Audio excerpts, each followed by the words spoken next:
April marks Child Abuse Awareness Month, and Family Children Center is taking action. Joining us is Tita, President and CEO of FCC, to discuss some upcoming events and prevention efforts during this very important month. Good morning, Tita. Nice to see you again. Thanks for having me. Yeah, we're happy to see you. So for people who may not be familiar with FCC, tell us a little bit about who you guys are and the work that you do. Sure. Family and Children Center has been around for over 140 years, and Wow. we've been in both Wisconsin and in Minnesota. We provide over 30 different kinds of programs, and the best way to describe those programs is they're on a continuum of services from prevention, early intervention, and treatment programs. And we're in 5 different communities. Okay, great. All right, so your team is launching several different events going on for child awareness here, or child abuse awareness, excuse me. What can we be seeing here? Sure. This month, April, is National Child Abuse Prevention Month. Gotcha. And this month and throughout the year, Family and Children Center encourages individuals and organizations to get involved and to know about the impact of child abuse awareness, right? And so this month, what we're doing is we planted blue kids. They're blue silhouettes that you can see throughout our communities, not only in La Crosse, but in Viroqua, in Winona, Black River Falls. They're on all of our properties, and we've also invited 2 community partners in Dahl Automotive and Merchants Bank to plant these blue kids. The blue kids are silhouettes that represent the thousands of kids that have been abused throughout the country, and it encourages folks right here in our community to get involved. Right, and we're seeing some of those kids on the screen now. I've seen them around town this weekend. So how can people get involved? If it's such an important cause, we know you always need more help. What can we do to help? There's a couple things that we can do, right? And so one of the first ones is support in the form of action. If you see something, say something. The sooner we get involved to help these kids, the sooner they're going to be on the path to recovery and healing and start their journey towards a brighter tomorrow.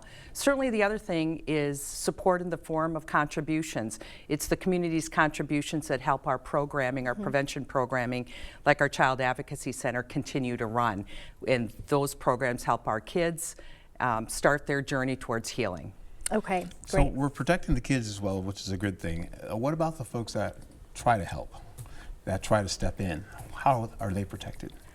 Well, I think they're protected with the folks that are stepping in and they're doing the right thing. And so we support non-offending parents and teachers who might come forward and doctors who come forward, because we have an advocacy program that supports them, because it can be really troubling, not only for the child that's been hurt, but for the loved ones around them. So we have advocacy programs that then help them as well understand what's happening and support their efforts. Okay, and so if somebody does suspect, child abuse or something like that, see something, say something is what you say. Should they contact you, or what's the first call they should make? I would say they can call anybody, but they can call us, they can call the authorities, the police, they can call the county, they can call their doctor, the teachers, anybody they want. Okay.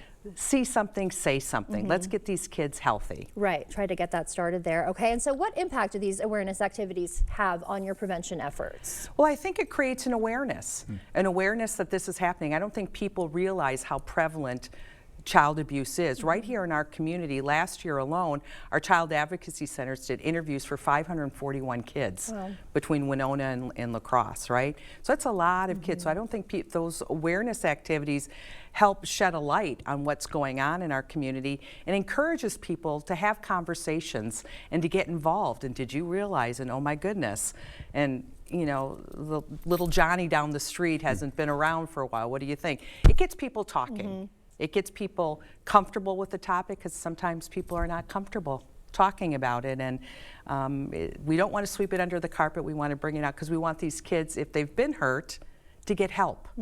Exactly, right. Getting that conversation started is so important. All right, Tita, well, thank you for all your work that you do, and thanks for being here with us this morning. Thank you for having me. No problem.